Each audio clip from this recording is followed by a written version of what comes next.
You can see the reflection of my light and the reflection of my camera, and then just outside. I'm gonna take this plastic off because you can't actually see what I'm looking at properly. There we go. Surgical precision.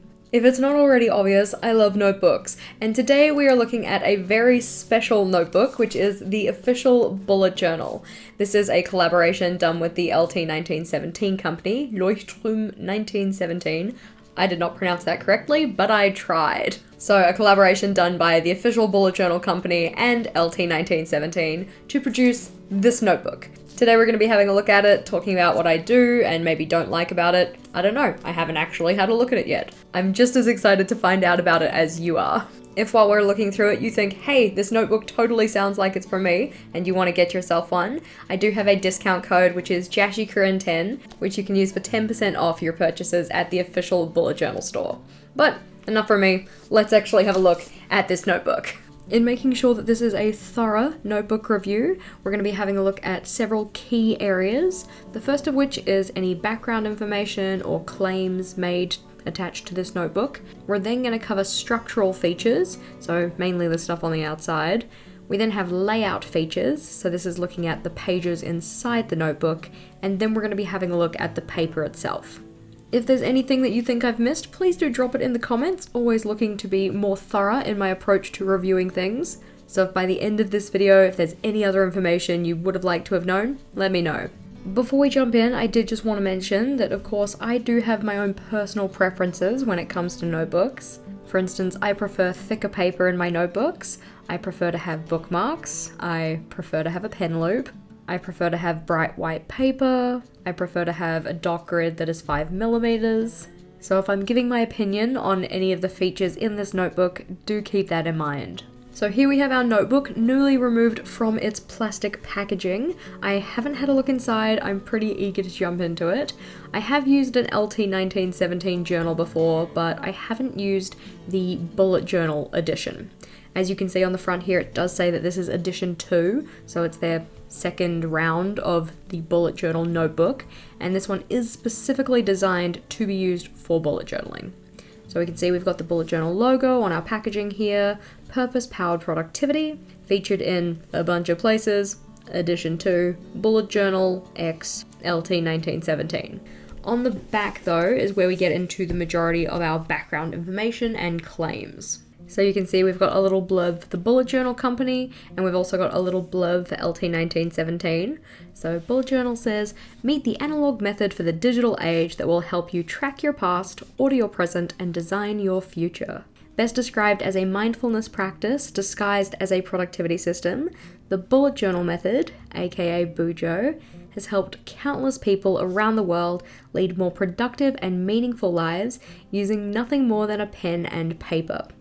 This is the only notebook in the world designed from the ground up for Bujo, which makes sense considering it's a collaboration between the bullet journal company and a notebook brand. So for the LT 1917 blurb, we have, this notebook was made in collaboration with Leuchtturm 1917. I apologize to any of our native German speakers. I am not, obviously, a native German speaker, but I'm trying. Founded in 1917 in Germany, they've been crafting world-class stationery for more than 100 years. Their great attention to quality is driven by their belief that writing by hand is thinking on paper. They call it Denken mit der Hand? That was bad. I apologize. Looking at our features though, so this is where we get into the kind of claims section. So according to what we have on the back, and they are mainly just features, but we have built for bullet journaling, so enjoy Bujo specific tools and details. So we're thinking about things that tie to the original bullet journaling system. We have ink-proof paper. It's 120 GSM, art and fountain pen friendly. I don't think I have a fountain pen, but we will do a pen test. We have a smart dot grid, so lay out pages quickly. So there's going to be something special about the dot grid. We have a pocket Bujo guide, learn intuitively. So I assume this is like a separate piece of something in there. We'll see. We've got a pocket, assumedly at the back, to store sticky notes, cards, and more. Why would you store sticky notes in a pocket though? They're sticky. you could stick them anywhere. Lies flat, right comfortably. That is something that's important to me. We have 3 bookmarks to be able to flip to our favorites. We have 206 numbered pages, so find content easily. And it is sustainably sourced, so we can enjoy this ethically. Flipping our journal back over. Oh. I don't know when that fell down, sorry. Now it's time to consider the structural features of our notebook. And one of the things to consider is the cover options. So as you can see, I've got a black journal sitting here in front of me, but you can also get this in a pale pink color. I'm not too sure what the actual shade of the pink is. I'm not too sure if it's warm tone or cool tone pink, but it does come in pink. The material of the cover is a faux leather or not linen cover, and it does have a very slight texture to it. As you can see on the front of the journal, we also have the embossed bullet journal logo, and on the back we have the embossed LT1917 logo. Removing the paper cover, which we will come back to because it talks a little bit more about some of the features, but you can see we do have an elastic closure on this journal. The elastic seems pretty sturdy. It's quite a flexible elastic, so more flexible than the Artranol elastic, but would still be able to handle growth in the journal without deforming or overstretching the elastic. You can see the journal doesn't have gilded edges, it doesn't have a pen loop, but it does come with bookmarks. Opening the journal up to get those bookmarks out. So you can see we have 3 bookmarks of different colors. So we have a black, a gray, and a white. You can see that the bookmarks are sufficiently long to actually stick out the end of the journal, so you'll be able to use them to turn to any pages that you're trying to mark. So as I mentioned before, the paper sleeve that comes on the journal, along with having the information on the front and the information on the back that we already looked at, it also had some internal information, which we're just going to look through because it gives a bit more information to those features that we were looking at. So in particular, it talks about the idea of the grid. So we were told that there's a smart grid system. So it has a grid guide located on the inside cover. So we'll have a look at that. And it also has page dividers on each of the pages, it seems. For our other features, so pocket guide, so a guide tucked into this notebook's pocket is all you or a friend need to get started. So that's cool, we can have a look at that. We've got some stickers to look forward to, a key page, an intentions page, index pages, future log pages, wider margins for your topics, which I assume they talk about in the pocket guide, and then a page status bullet.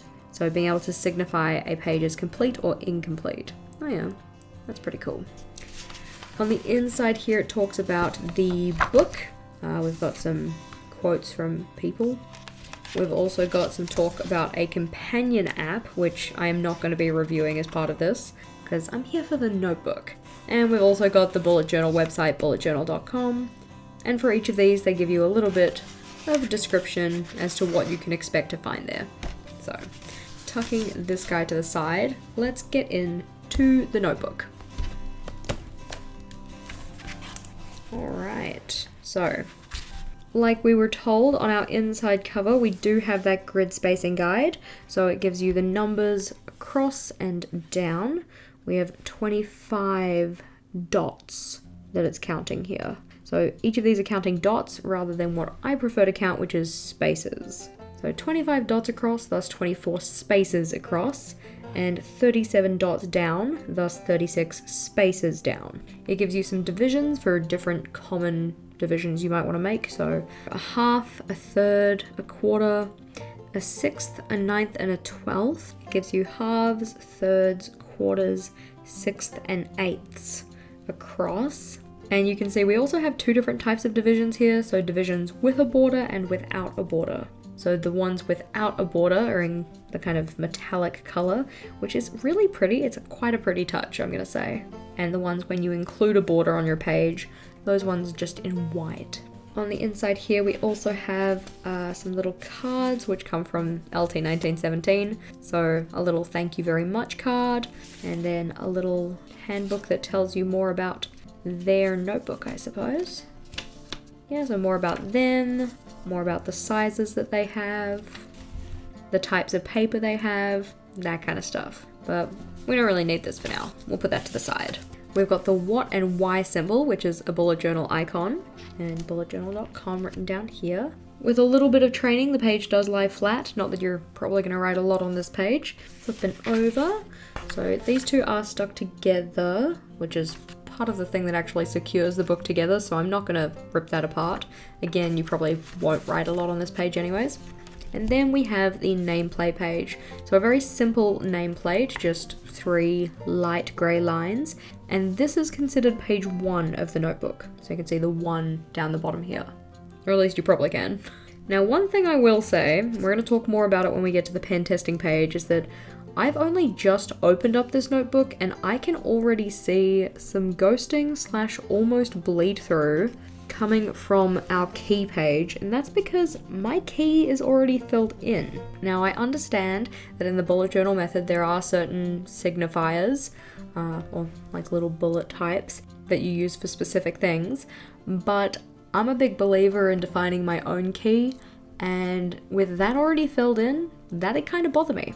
I don't know if that's something that is typical for all of their journals, but it honestly looks like it's been drawn in with pen by hand, but the bullet journal was wrapped in plastic, so I'm not too sure how that worked out or how that happened. Let's see. I'm just trying to see if it's printed as part of the page, but honestly I can't really tell. Just given the small amount of ghosting we've got here, I feel like somebody has actually drawn this in for me, which again doesn't make me feel so great. I like to put my own key in, but you do have plenty of space to add in a bunch of different key elements. So obviously we have the pre-printed labels, at least, for task, task completed, task migrated, scheduled, irrelevant, a note, event, or a priority task. And then all of the other ones here are left open for you to put in your own stuff. We have an intentions page, so label already printed out, and you can see that on this dot grid page, which is our first dot grid page we have here, we have 3 little dots to represent where the thirds marks are, and 2 little dots to represent where the half mark is. Now, something that I notice about this journal is that I have some dots missing here, and I feel like that's not intentional. The dots themselves are quite small and they're not too dark, which is nice, but I think that they show up well against the paper. Flipping over though, here is where they have sectioned out a space for the index, so they've got page 4 and 5 here for the index. It doesn't seem like we have any of the dot grid missing here, and again we've got that smart grid to tell us where the half, and there's that dot at the bottom which you can use to mark off when a page is completed or finished with. And the index continues for another 2 pages, or another spread here. And then we're into the future log. So as you can see, these pages are staples in the bullet journal system, and they've pre-printed the titles in for you. So 2 spreads of index, 1 spread of future log here, and another spread of future log here. So 2 for each of them. And then we're into the first blank page, or the first page where the intention is that you decide what goes here. And this is on page 12 of your 206 pages. It seems that outside of that intentions page, we don't have any of the dot grid missing on the other pages. We've gotten to another page where they're kind of glued together. I'm not going to pull them apart because I know that that's part of actually just securing the notebook to itself. Just like we had at the front, the book does require a little bit of training to actually get into a lie flat position. And by training, I just mean kind of like pressing along the spine here. Nothing to the extent of having to like break the spine or anything. So still very much in the realm of what I would consider to be lies flat. Flipping through to the back, our last page here is glued to a thicker piece of black card. So again, is very much attached. A little bit hard to actually open. But beyond that, we have these stickers that we were promised. Alrighty, so opening these up, we have a sheet of stickers here. We've got a bunch of lightning bolts. I'm not too sure how much use I'd get out of those, maybe like as a decorative thing. We have number strips, which would be very helpful, so you don't have to like number your monthly logs, you can just use a sticker, which is pretty cool. We have 3, 6, 9, 12, so 1 for each month of the year, which is pretty awesome. We have a longer sticker here, which you could use on the spine of your journal to number it when you archive it, so bullet journal number 17 from date A to B. We also have some stickers here for days of the week, which is pretty cool. So it's similar to the 1 through 31, but we have Monday through to Wednesday. And I think the idea here is that you would start it whenever the month actually starts. So just trim it to actually fit the month that you're working with. And we've got some little labels for each of the months of the year. We've got 2 for each month. So Jan, Feb, March, etc. That's pretty cool. This is actually really considerate. I can see where that whole idea of like planning for the bullet journal method comes in. Like the stuff they've given you is designed to help you do the bullet journal method. We've also got some nice decorative dots, and we've got all of those in those nice foiling that we've had. So that kind of bronzy gold color. The numbers and the days don't have that. And we've got a little white box here, which I believe you'd stick on the front for archiving purposes. So one for the spine, one for the front. I say this because that's the kind of stickers they give you in, I think, all of the LT 1917 journals. So stickers done. And then we have that little booklet they were talking about, or the, what was it, companion guide, the pocket guide. And just for completeness, we also have the gusseted pocket here, which, yep, feels very well attached. Fits stuff in. I don't know why you'd stick sticky notes in there though. But anyways, having a look at this guy though, this is cool. So I'm not going to read the poem, but you guys are more than welcome to read the poem for yourself. I don't know if it's actually a poem, but that's what I read it as. This one also has numbered pages, which is kind of curious. So, nice thick card though. It's a sturdy little booklet. So this one just tells you about what the bullet journal is, setting up your index, how you do that, how to set up your future log, like what the future log is actually used for, how to set up your monthly log, so the timeline and the task list, and then how to set up your daily logs. Little stapled booklet here, nice and secure. So practice. Now that your notebook is all set up, it's time to put it to work. Let's look at a typical month using the bullet journal method. So kind of telling you what you would do on a daily basis to actually use your bullet journal. So in the morning, throughout the day, evening, monthly reflection. This is actually a pretty cool tool. Like for somebody who's just getting started with the bullet journal, this would actually be a very good journal to give them because it gives you the booklet that tells you how to do it. Next steps and resources. And then a little scan to learn more. This is really nifty. That's actually really cool. Does it fit in the gusseted pocket? Just question mark? It does just fit in that gusseted pocket. I probably wouldn't want to keep it in there though. Ugh. I think I'd be more inclined to do what the journal actually did when it arrived to me, so just slipping the back cover inside the gusseted pocket and having it kind of hang over. That's super nifty. I'm very impressed with that. So now as we've looked at the extras that come with our journal, so stickers and that little companion guide thing, which is very cool, it's time to start thinking about the paper itself. So like we said before, we have 206 pages in this journal and we've got 120 GSM paper, which is a little bit thinner than my preference. I do prefer thicker paper, but 120 might work well for you. In terms of the color of the paper, this is an off-white color. So getting a reference piece of paper. This is a piece of regular printer paper that I folded in half, and so you can probably see the color difference between that printer paper and our notebook. As I said before, my preference is for my journal paper to be more on the white side of things, just so I get true representations of color with the pens that I use, but for you, the slightly warmer, more yellow tone paper might be better. For instance, I know that when the sun hits white paper, it can get pretty glary, so having the yellow tone actually helps to reduce that. In terms of the smoothness of paper, the paper is super smooth. I would very much believe that it is a coated paper, especially considering they've made the claim that it's going to be fountain pen friendly, and fountain pens typically work better on coated paper. The nice part about the smoothness of the paper is that it's going to be pretty good for your brush pens as well. Not going to rip them up and make the tips all manky. It's actually very nice to feel. It's not that like hyper smoothness that almost feels like squeaky. I don't know how to explain it other than that. It is a nice level of smoothness. So nothing that's uncomfortably smooth. What we are going to do though is a pen test.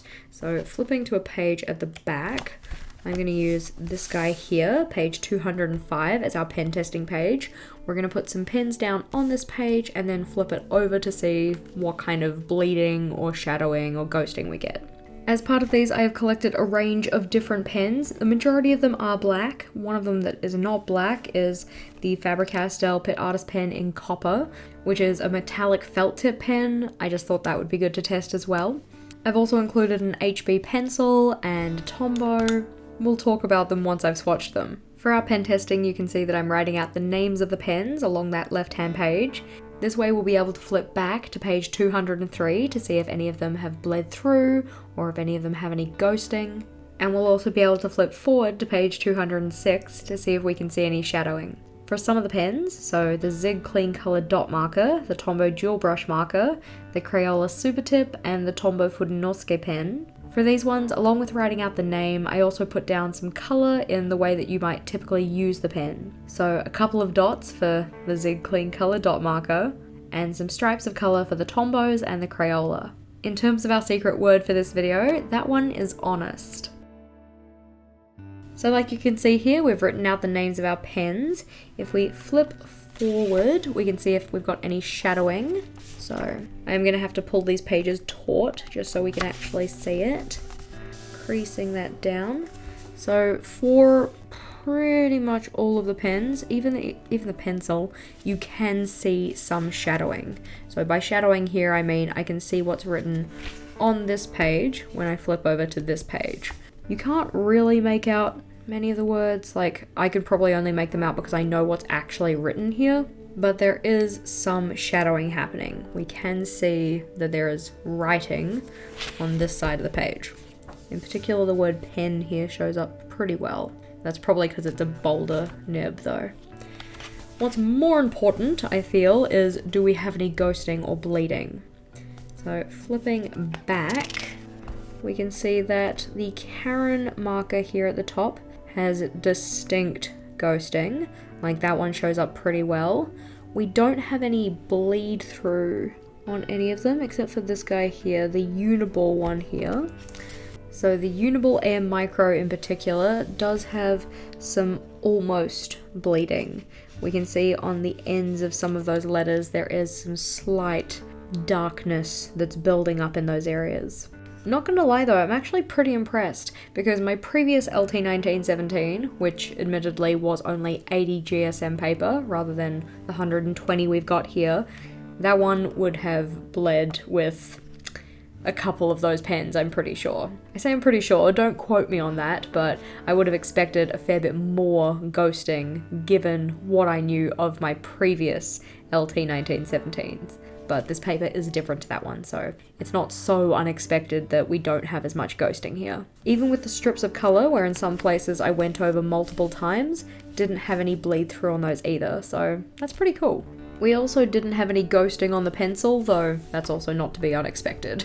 Good job, pencil. Although, like I said, I do prefer to have brighter white pages and I also prefer to have thicker paper in my journals, this is a very good option for anybody who is just starting out with bullet journaling, especially considering those materials that we mentioned, like the stickers and the little kind of pocket guide, which is actually a really nifty tool. And I think it would also be good for anybody who likes to set up their layouts fairly quickly because of those little dot rulers that they have on the side here too. That's also a really nifty feature. People who prefer ivory paper or slightly yellow tinted paper rather than white paper, and people who also don't really mind a little bit of ghosting or a little bit of shadowing. I mean, once you write on this page, the shadowing really isn't going to be that noticeable, but all things that are worth considering. As I said, I think that this notebook would be a really good fit for some people. Personally, I prefer my pages to be a bit thicker, to be a bit more white in their color, but if you're more into the ivory style, more into thinner paper, and you liked the features that this notebook had, then it's totally worth checking out. As mentioned, I do have a discount code for it, so if you wanted to grab yourself one, be sure to use JashiiCorrin 10. I've got a link in the description box below to show you where you can find this one, but I hope this has been helpful. And if you wanted to check out more of my product reviews, there is a playlist on the screen here which can help you out. As always, team, thank you for watching, and until next time, bye! I got them to send me the biggest shirt they had, and I'm glad that I did because, oof. I like how long the sleeves are though, that's kind of nice.